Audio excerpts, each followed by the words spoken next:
நீதித்துறையை ஊழல் நிறைந்ததாகக் காட்டும் கருப்பு திரைப்படத்திற்கு தடை. உயர்நீதிமன்றம் விளக்கம். அனைவருக்கும் வணக்கம். ஊழல் என்ற ஒரு விஷயம் இன்று பெரும்பாலும் அனைத்து துறைகளையும் ஆக்கிரமித்து அதன் மாண்பை சீர்குலைத்து வருவது சமுதாயத்தில் பெரும் கேடை ஏற்படுத்தக்கூடிய ஒன்றாக உள்ளது. இதற்கு நீதித்துறையும் விதிவிலக்கல்ல என்ற வகையில் தற்சமயம் வெளியிடப்பட்டுள்ள திரைப்படம் நீதித்துறையில் நடைபெறும் அறமற்ற செயல்களை மிகைப்படுத்தி காட்டி நீதித்துறைக்கு பெரும் களங்கம் விளைவிப்பது போன்ற வகையில் உள்ளது. இந்நிலையில் வழக்கறிஞர் ஒருவர் இத்திரைப்படம் நீதித்துறையை தரமற்ற முறையில் சித்தரித்திருப்பதால் இப்படத்திற்கு தடை விதிக்க வேண்டும் என சென்னை உயர்நீதிமன்றத்தில் வழக்கு தொடர்ந்திருந்தார். இது சம்பந்தமாக நீதியரசர்கள் வழங்கியுள்ள விளக்கம் பற்றி இப்பதிவில் காண உள்ளோம்.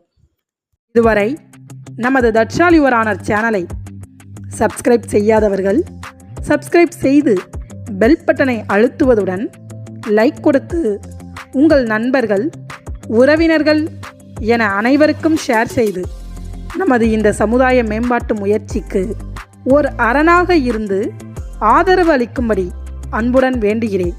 வழக்கு நடைபெற்ற இடம் சென்னை உயர்நீதிமன்றம். வழக்கு தொடர்ந்தவர் வழக்கறிஞர் ஒருவர். வழக்கின் சாரம்: தற்சமயம் திரையரங்குகளில் வெளியிடப்பட்டுள்ள கருப்பு என்ற திரைப்படம் வழக்கறிஞர்களும் நீதியரசரும் சட்டத்திற்கு புறம்பான வழியில் ஊழல் என்ற விஷயத்தை கையில் எடுத்துக்கொண்டு நீதியை தவறான வகையில் கையாள்வது போல் மிகைப்படுத்தி காட்டப்பட்டுள்ளதாகவும், எனவே நீதித்துறையின் மாண்பு சீரழிக்கப்பட்டுள்ளதாகவும் கூறி இத்தகைய வகையில் நீதித்துறையை இழிவுபடுத்தும் வகையில் மிகைப்படுத்தி எடுக்கப்பட்டுள்ள இத்திரைப்படம் மக்களுக்கு நீதித்துறையின் மீதுள்ள நம்பிக்கையை சீர்குலைத்துவிடும் என்ற வகையில் இருப்பதால் இத்திரைப்படத்திற்கு தடை விதிக்க வேண்டும் என மனு செய்திருந்தார்.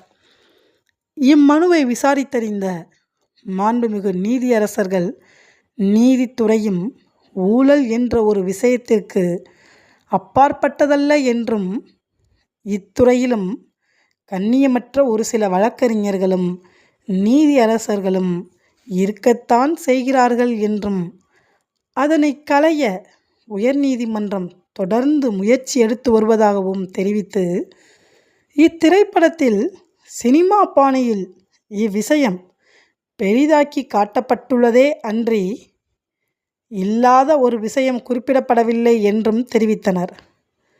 மேலும் இத்திரைப்படத்தில் குறிப்பிடப்பட்டுள்ள நீதிமன்றம் ஒரு கற்பனையான ஒன்றே அன்றி தனிப்பட்ட முறையில் எந்த ஒரு நீதிமன்றத்தையும் சித்தரிப்பதாக இல்லாத நிலையில் இத்திரைப்படத்திற்கு தடை விதிக்க வேண்டிய அவசியம் எழவில்லை என்று கூறி மேற்படி கருப்பு என்ற திரைப்படத்திற்கு தடை விதிக்க கோரி தொடுக்கப்பட்ட வழக்கை தள்ளுபடி செய்தனர். திருடனாய் பார்த்து திருந்தாவிட்டால் திருட்டை ஒழிக்க முடியாது என்பது போல் ஒவ்வொரு தனி மனிதனிடமும் நல்லொழுக்கம் சார்ந்த வகையில் மாற்றம் உருவாகாத வரை சமுதாயத்தில் மாற்றம் என்ற ஒரு வார்த்தை கற்பனையான ஒன்று என்பது உண்மைதானே? That's all your honour. மீண்டும் புதிய சமுதாய சிந்தனை கருத்துக்களுடன் சந்திப்போம். நன்றி, வணக்கம்.